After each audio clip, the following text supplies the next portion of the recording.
Olá pessoal, meu nome é Marcos Vinícius, eu sou aluno de doutorado em Astrofísica, orientado pelo professor Diogo Souto, e hoje vou dar início à minha apresentação referente à disciplina Seminários, cujo título é Estudo Espectroscópico de Estrelas T Tauri no aglomerado NGC 2264. Vou começar fazendo uma breve introdução com uma visão geral, do processo de formação estelar. Aqui a gente tem uma figura que ilustra as principais fases do processo de formação de uma estrela. Então, as estrelas elas são formadas em nuvens moleculares. Essas nuvens elas apresentam regiões mais densas que eventualmente podem colapsar. São esses núcleos densos. Esses núcleos densos, quando entram em colapso gravitacional, você desencadeia, o processo de formação estelar. Posteriormente, com a aglomeração da matéria, você vai ter a formação de um objeto central, que vai ser chamado de uma protoestrela. Devido à conservação do momento angular, você vai ter a formação de um disco. Esse objeto apresenta jatos bipolares e esse objeto ele se encontra embebido em um envelope de poeira. Posteriormente, esse envelope de poeira ele vai ser dispersado devido à acreção e o vento estelar, e o objeto ele vai se tornar opticamente visível, chegando a essa fase de estrela T Tauri. Essa é a fase de interesse, os objetos que eu estudei estão nessa fase, são estrelas T Tauri. Essas estrelas elas apresentam também um disco, jatos bipolares, e essas estrelas são estrelas de baixa massa, até 2 massas solares. Posteriormente, se essa estrela atingir a temperatura para fundir hidrogênio hélio, vai se tornar uma estrela estável, e no disco você pode ter a formação de planetas com aglomeração da matéria, dando como resultado, no final aqui, um sistema planetário. Bem, então as estrelas T Tauri são estrelas de baixa massa, do tipo espectral entre MF, temperatura entre 3.000 e 7.000 Kelvin, e elas são divididas em estrelas T Tauri clássicas e fracas. As estrelas T Tauri clássicas, elas apresentam em seus espectros excesso no infravermelho, no óptico e no ultravioleta, largas linhas de emissão, elas são fortes emissoras em raio-x, apresentam linhas de emissão proibidas e variabilidade fotométrica e espectroscópica. Essas estrelas elas passam por um processo de acreção magnetosférica. Aqui a gente tem uma ilustração que mostra o cenário atual da acreção magnetosférica. Então aqui a gente tem a estrela, aqui a gente tem a magnetosfera da estrela e aqui a gente tem o disco. A acreção magnetosférica nada mais é do que o transporte de matéria do disco para a estrela. O material ele é conduzido aqui para as regiões internas do disco, e nessa região ele é aquecido a uma temperatura em que o gás ele é ionizado e a poeira ela é sublimada. Esses íons eles vão se acoplar com as linhas de campo magnético e vão ser conduzidos por essas linhas, formando o que a gente chama de colunas de acreção. O disco ele absorve a radiação da estrela e reemite no infravermelho, causando um excesso no infravermelho. O material acelerado nessas colunas emite as largas linhas de emissão que a gente observa no espectro dessas estrelas, e o material acelerado ao atingir a superfície da estrela aquece essa superfície, produzindo manchas quentes que possuem temperatura aí da ordem de 10 a 6 Kelvin, que é suficiente para emitir em raio-x. Então, o excesso de emissão dessas estrelas pode ser explicado por esse processo de acreção. O excesso no infravermelho é produzido pelo disco, as linhas de emissão largas são produzidas pelo material acelerado nas colunas de acreção, e a emissão no ultravioleta, no óptico e algumas linhas estreitas são produzidas nas manchas quentes, na região de choque. E as linhas proibidas são produzidas por ventos e jatos. Aqui a gente tem algumas linhas características, onde nessas linhas a gente consegue observar que também tem algumas absorções que são desviadas ou para o azul, quando é provocada por ventos, ou para o vermelho, quando são produzidas quando são absorvidas pelo material nas colunas de acreção. Bem, essas estrelas elas podem sofrer a acreção sobre 2 regimes. A gente tem um regime instável e o regime estável. No regime instável, a gente tem um desalinhamento entre o eixo de rotação e o eixo magnético, e a gente vai ter a formação de 2 colunas de acreção. Essas colunas vão causar uma distorção na parte interna do disco, que vai elevar a poeira E à medida que essas colunas passam em nossa linha divisada, você vai observar uma diminuição no brilho da estrela, já que a poeira vai absorver parte dessa radiação, e a gente espera nesse regime ter uma curva de luz, que é um gráfico do brilho da estrela em função do tempo, periódica, como a gente vê aqui nessa figura. Enquanto que no regime instável, você não tem esse desalinhamento, vai ter a formação de vários funis de acreção em regiões aleatórias e que se formam temporariamente em regiões aleatórias, e a gente vai ter uma curva de luz aperiódica.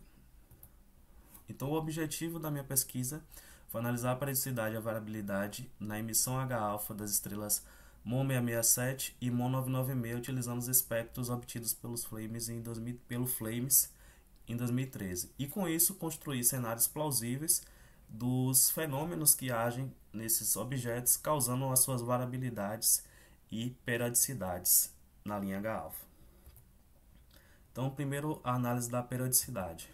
Para analisar a periodicidade, a gente utilizou o método de análise de periodogramas, de acordo com a descrição de Scargli. O perfil H-alfa ele varia em sua forma e intensidade de acordo com a rotação do sistema, considerando que a principal componente de emissão em H-alfa são as colunas de acreção. À medida que o sistema gira, a gente vai observar esse sistema em diferentes configurações, e devido à geometria ordenada, a gente espera ter uma variação periódica na linha H-alfa. Porém, existem outras regiões que também emitem H-alfa com periodicidades próprias, e isso pode causar uma sobreposição de períodos. Então, com os dados de 2011, foi verificada a periodicidade da linha dessas estrelas e feita a comparação com o período fotométrico. Curiosamente, 3 objetos que não eram periódicos na curva de luz apresentaram periodicidade na linha H-alfa. E isso é algo que não é esperado. A gente não espera que objetos aperiódicos na curva de luz apresentem periodicidade, porque objetos que são aperiódicos na curva de luz, em geral, a gente associa com o regime instável. E nesse regime instável, a configuração, pelo fato de você ter vários funis de acreção em regiões aleatórias, você não espera ter nenhum tipo de periodicidade na curva de luz, e também não espera ter nenhum tipo de periodicidade na linha H-alfa. E 2 desses objetos foram observados novamente pelo Flames em 2013, que foram MON 667 e MON 996. Então aqui está as curvas de luz dessas estrelas aperiódicas. E aqui está os periodogramas dessas estrelas. Aqui a gente tem um espectro, aqui a gente tem um periodograma, que é um gráfico do período em função da velocidade, e a gente tem barras de cores que indicam a potência do periodograma. E a gente observa que para a MON 667 as 2 asas tiveram um período aqui de 6 dias, certo? As 2 asas tiveram o mesmo período, e a região central teve um período de 14,5 dias, enquanto que MON 996 apresentou uma periodicidade na asa vermelha. O perfil H-alfa de MON 996 não teve nenhuma alteração em sua morfologia. Ela apresentou periodicidade na asa vermelha, e é possível que essa periodicidade exista porque ela está num regime instável ordenado. Pode ser que você tenha duas colunas de acreção principais, onde a acreção ocorre de forma mais relevante, e em sobreposição você pode ter outros funis também acretando, o que vai causar várias manchas quentes, e essas manchas quentes vão fazer com que a curva de luz dessas estrelas fique aperiódica. Porém, como a acreção ocorre em 2 colunas de acreção de forma mais relevante, você ainda observa uma periodicidade na linha H-alfa. Então aqui está o perfil H-alfa. Seu periodograma ele mudou em 2013, apresentando periodicidade em regiões que não era em 2011. Pode ser que ele esteja no regime estável ordenado, e também a região azul apresentou uma forte periodicidade, que pode ter sido causada pelo vento. Então aqui está o periodograma. Bom 667 mudou bastante seu perfil H-alfa, né? Ela deixou de apresentar emissão, ela tinha um perfil de pico duplo, né? E ela em 2013 seu espectro não apresentou absorção, ao invés disso a gente observou um contínuo e absorção em algumas noites. Aqui está o perfil H-alfa, a gente pode ver que em 2011 ela tinha emissão e aqui ela tem um contínuo e absorção. MON 667 apresentou periodicidade nas asas azul e vermelho em 2011.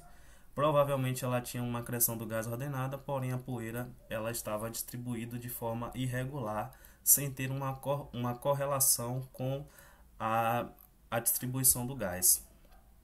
E isso causou então a periodicidade na curva de luz. Porém, como a acreção do gás é ordenada, a gente teve uma periodicidade na linha H-alfa.